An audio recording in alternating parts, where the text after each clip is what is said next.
Aga isegi kui ma küsin naiselt, vaata, mida sa tahad, siis need sõnad on ka kassikuld. Sest on mees, keda ta oma sõnadega maalib, keda tahab. Ja siis on mees, kellega ta päriselt suhtesse läheb. Kaks väga erinevat meest. Naised, päeva lõpuks te tahate endale lihtsalt pätti kõrvale. Vaatate neid sarimõrvari dokke ja kirjutate vangidele. Kõik Eesti kuulsad naised on mingi pätiga koos. Kristina Pärtelpoeg, narkodiileriga suhtes. Malluka mees pettis pensionäridelt raha välja. Brigitte Susanne hunt kihlus päris elu nirgiga.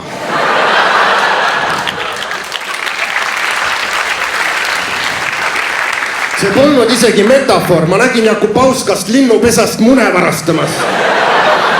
Imes rebus tühjaks. Pani paar tükki tasku ka väike õhtuloode. Kus te neid mehi leiate, naised? Riigi teatajast? Ma ei teadnud, et see on kohtingu rakendus.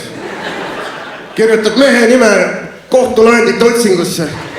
Ühtegi krimmassi üles ei tule, swipe left.